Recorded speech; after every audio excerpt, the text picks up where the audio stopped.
My name is Emily Carter, and I used to believe love could rise above class, money, and status, that hearts mattered more than last names or bank balances. I believed that because I had to. I was raised on that kind of faith. I come from a town you'd miss if you blinked. Tridgefield, Vermont, tucked in a cradle of rolling green hills, with clapboard houses and porches where neighbors still wave when you pass by. My father died of a heart attack when I was just 12, leaving behind a rusted pickup truck, a pair of muddy work boots, and a garden that bloomed for months after he was gone. My mother, a middle school English teacher, worked long days and took on tutoring jobs in the evenings just to keep our roof from sagging. She taught me that grace has nothing to do with wealth and everything to do with how you treat people when no one's watching. Our house was small to bedrooms, one bath, creaky stairs, and a wood-burning stove that smoked if you didn't open the flue just right.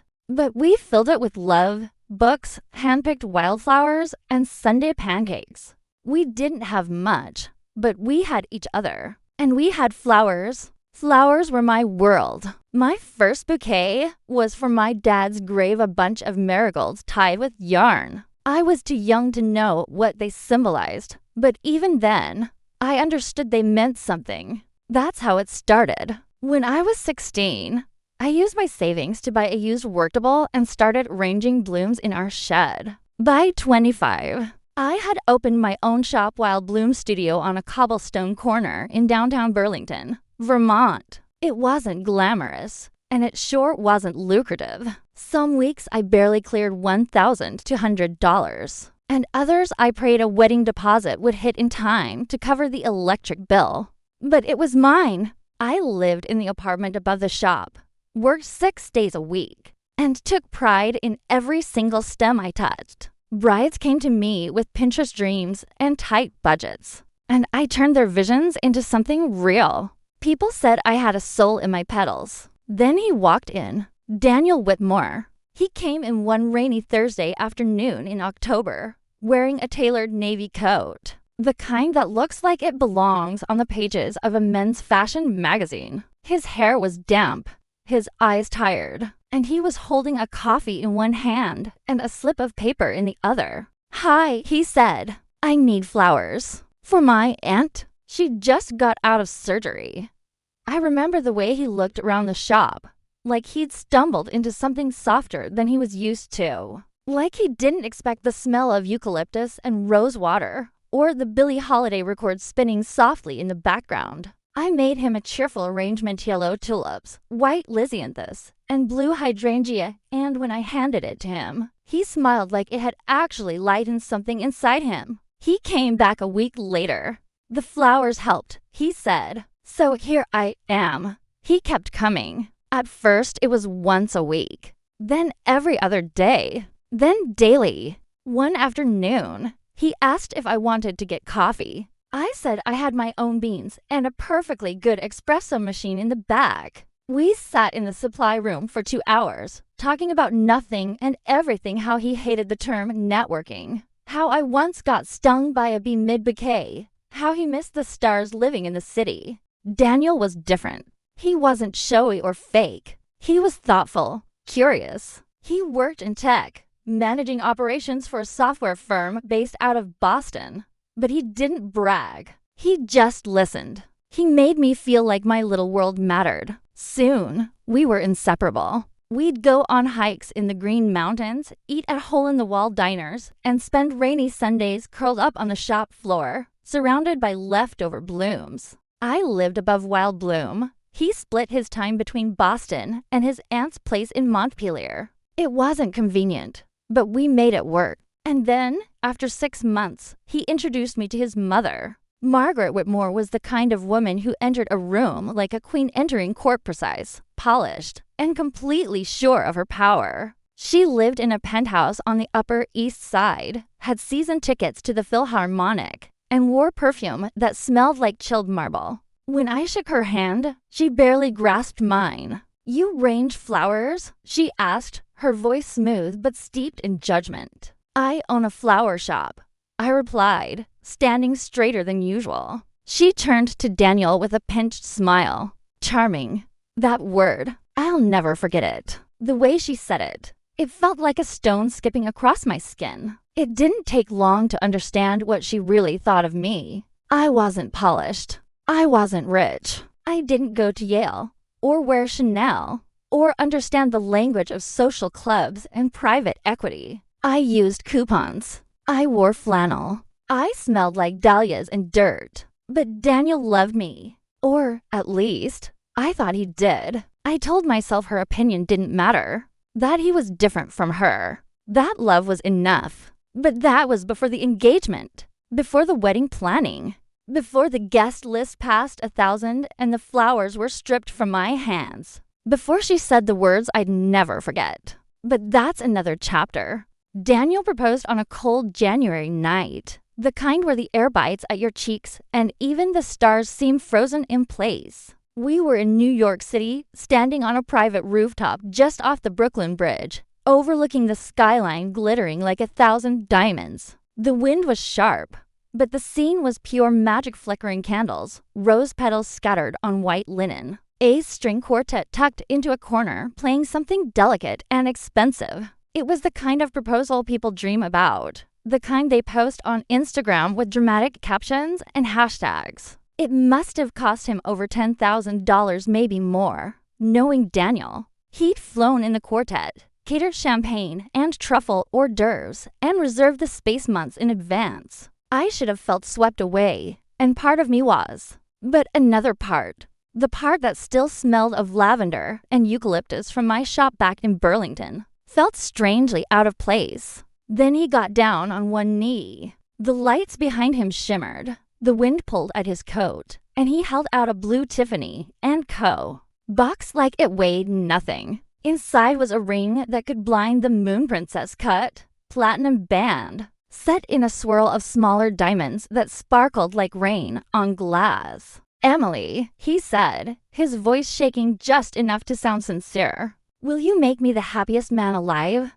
I said yes, and I meant it. I loved him, or at least, I loved who I believed he was: kind, grounded, curious, warm. But even in that perfect moment, behind the glitter and applause of the city, a shadow passed through my mind. Not fear of commitment, not doubt. Her, Margaret Whitmore, his mother. I hadn't forgotten the way she looked at me the first time we met. Like I was an unwelcome guest who had somehow slipped past security. That tight, brittle smile she wore like a mask. The way her voice lifted at the word florist, as if it were a polite euphemism for failure. When Daniel told her we were engaged, she didn't even bother with a fake congratulations. She just sipped her wine, some rare French vintage, I'm sure, and said, "Let's make sure the wedding feels elevated. We can't have it looking like a backyard picnic." That was Margaret's style. Never direct, always cutting. I knew exactly what she meant. I wasn't elevated. I didn't come from private schools or generational wealth or a family tree rooted in Greenwich, Connecticut. I arranged wildflowers for small-town brides and cried over broken stems. Daniel tried to smooth it over, as usual. "She's just traditional," he said, rubbing my shoulder. "She wants things classy." But to Margaret, classy meant $250 a plate dinner options, imported linens from Italy, a live orchestra from Philadelphia, and a 10-tier cake flown in from Madame Lawrence patisserie in Manhattan. I asked if we could use flowers from my shop, hand-selected, seasonal, and meaningful. She laughed, actually laughed. "I think we'll let professionals handle the decor, dear," she said. "This isn't a farmer's market." I felt the sting behind her smile, the condescension in her champagne laugh. She wasn't trying to help. She was trying to erase me. And Daniel? He just kept saying, "Just let her have this. She's trying to be involved." But that's the thing. I was trying to. I was trying to hold on to myself in a whirlwind of silk swatches and luxury tastings. Every time I opened my mouth, the planner, Margaret's planner, of course, smiled politely and redirected the conversation to someone else. The guest list ballooned. Last I heard, we were over 1,000 RSVPs. Politicians from DC, hedge fund CEOs, socialites from Palm Beach, European investors, and even a celebrity chef Margaret once dined with. I knew maybe 40 names on the list. My Florist friends, my high school bestie from Oregon, my elderly landlady who brought me cookies every Christmas, none of them made the final cut. Emily, Margaret said one afternoon while sipping espresso in her suite. We really need to be realistic. We only have so many seats. I stared at her, stunned. But it's my wedding. It's our family's event, she said, never missing a beat. And there are certain standards. She didn't say it, but I heard it again, loud and clear. You are not enough. The irony.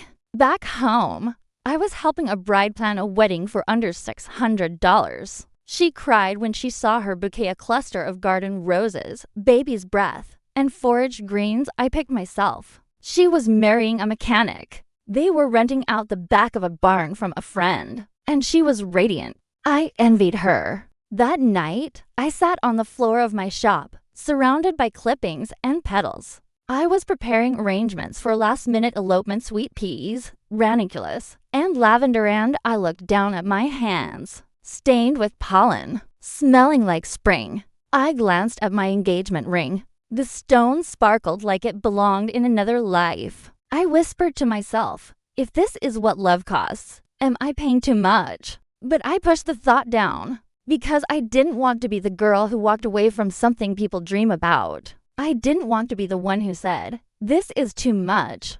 What I didn't know then was that Margaret was planning something deliberate, something cruel, and I wouldn't see it coming until it was too late. The morning of my wedding began with silence, not the peaceful, hopeful kind that makes you feel calm inside, but the heavy, ominous kind that clings to your chest and won't let go. I woke up alone in a luxury suite overlooking Central Park, the skyline glowing under a golden sunrise that, for a moment, made me believe the day would be beautiful. But I already knew better. The suite was filled with the scent of white gardenias, Margaret's favorite. She had them delivered from some high-end florist in Tribeca, as if my own shop wasn't good enough to supply the flowers for my own wedding. I stood in the middle of that sterile suite, wrapped in a silk robe with my initials embroidered in gold thread, a gift from Margaret. Of course, Anne looked at the dress hanging in front of the wide window. Custom designed, imported from Paris. The kind of dress that most women would cry over with joy. Margaret had chosen the designer herself, arranged every fitting, and had the gown flown into weeks ahead of time. She even dictated the neckline, saying mine wasn't right for anything strapless. No daughter-in-law of mine will walk down the aisle in anything under $20,000, she had declared, with the kind of smile that didn't reach her eyes. I stood in front of the mirror in that gown, pearlescent silk, delicate lace along the sleeves, a train so long it needed its own assistant, and I felt like a mannequin. Beautiful, polished, hollow. I kept repeating in my head, today is about Daniel and me, not her. Not anyone else, just us. But I knew it wasn't true. The venue was a sprawling estate in Westchester County, a historic property with sweeping marble staircases and manicured gardens. Margaret had chosen it, of course. It looked like something out of a European royal wedding ground, cold, expensive. It had nothing to do with us, nothing to do with me. Guests began to arrive by the dozen. Blacktown cars rolled in, one after the other, like a parade of wealth and privilege. Women stepped out in gowns worth more than my car. Men adjusted silk ties and monogrammed cufflinks. Some guests flew in from London, Los Angeles, and Geneva. Others came from DC, Palm Beach, and even a few from Edinburgh. I didn't know most of them. In fact, I barely recognized 10% of the crowd. They weren't my people. They were Margaret's. Political allies, social elites, business partners, and socialites who had no idea who I was and didn't care. But in the front row, wearing a soft blue dress from a department store clearance rack, sat my mother. Her eyes were shining with tears she refused to let fall. She clutched her clutch tightly in her lap, her posture proud, even though she looked completely out of place. But she was real. And she was mine. Then the music began. A-string quartet. Live, of course. Margaret had insisted on having them flown in from Philadelphia, not trusting any local talent to meet the occasion. The air in the tent shifted as the guests stood. I took my first step down the aisle. My heart pounded in my chest, and all I could hear was the sound of my own breath.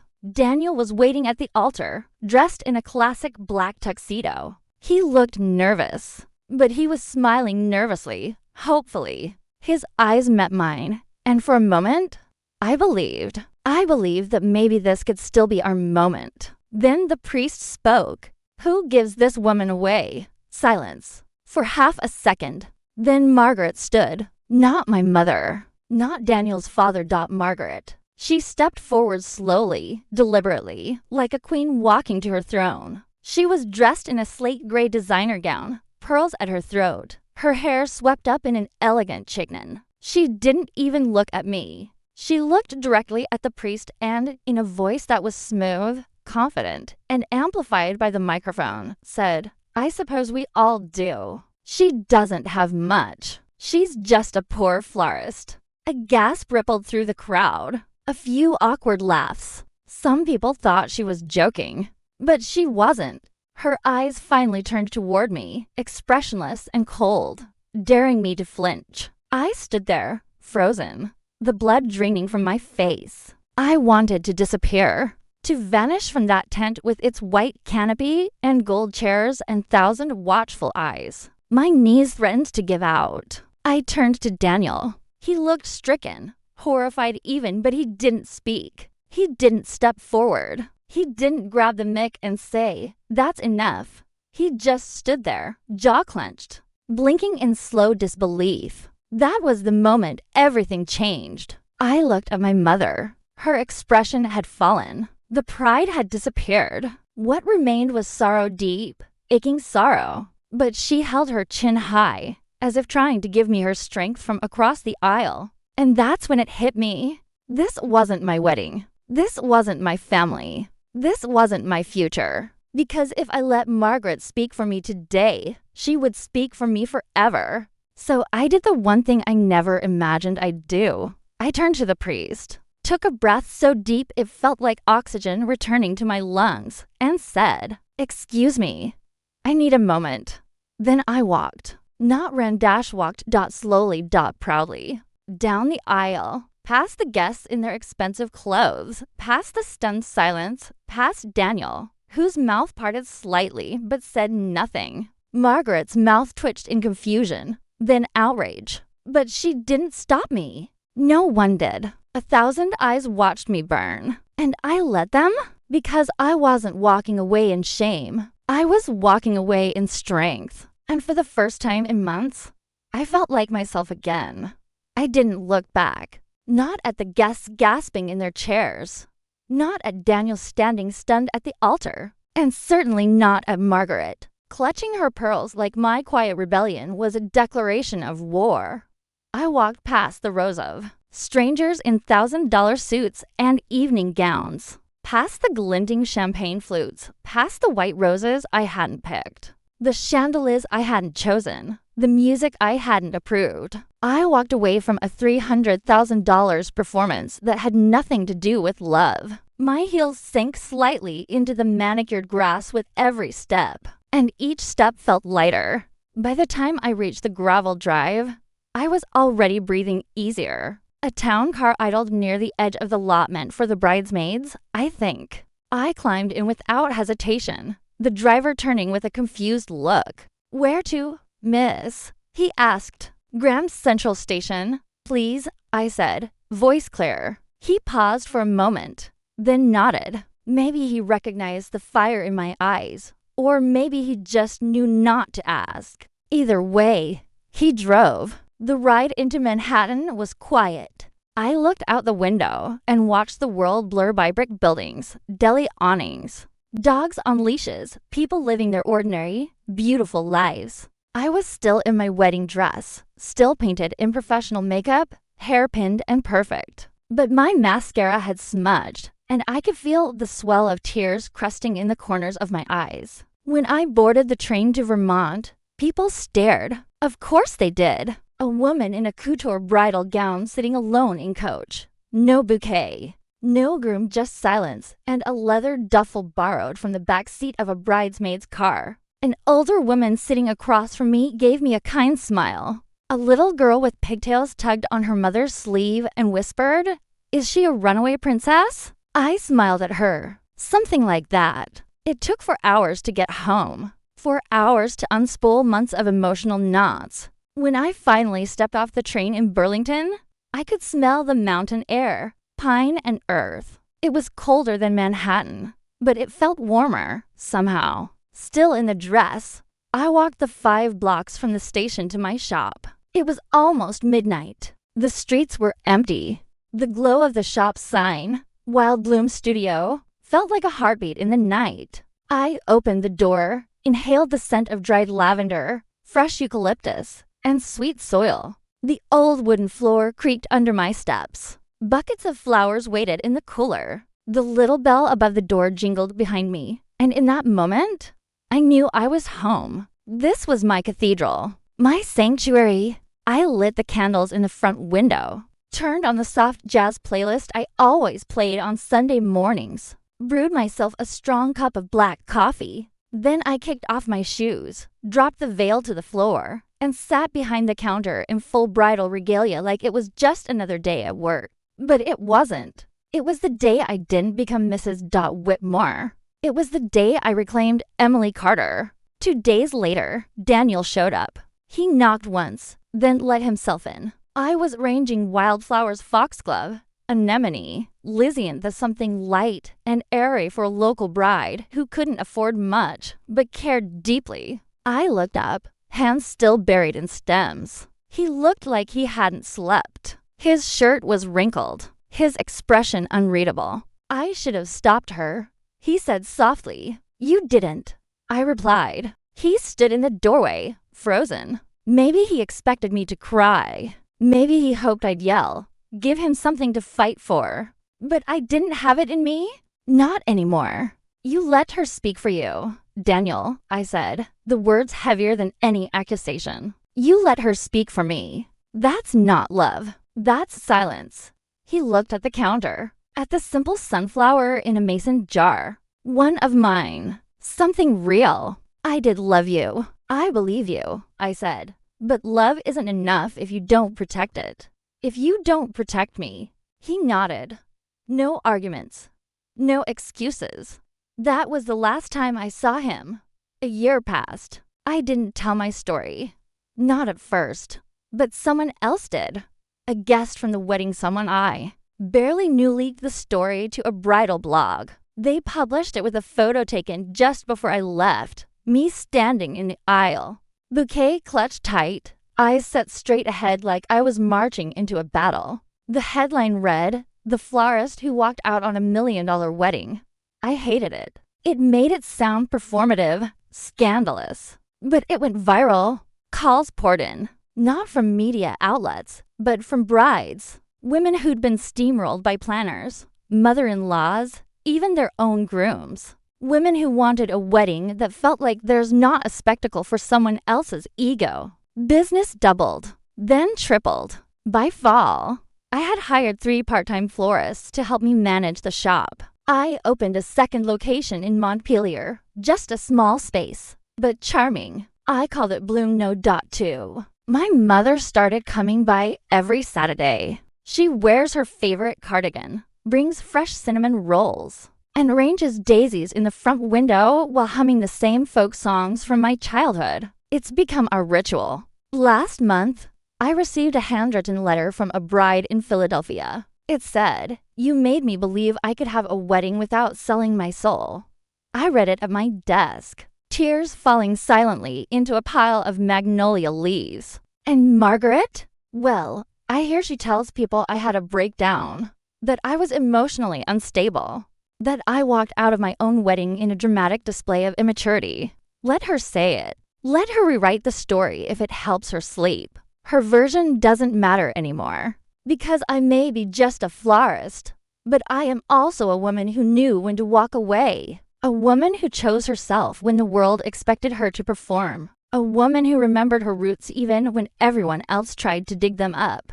And that, to me, is worth more than pearls, penthouses, or a last name I never took.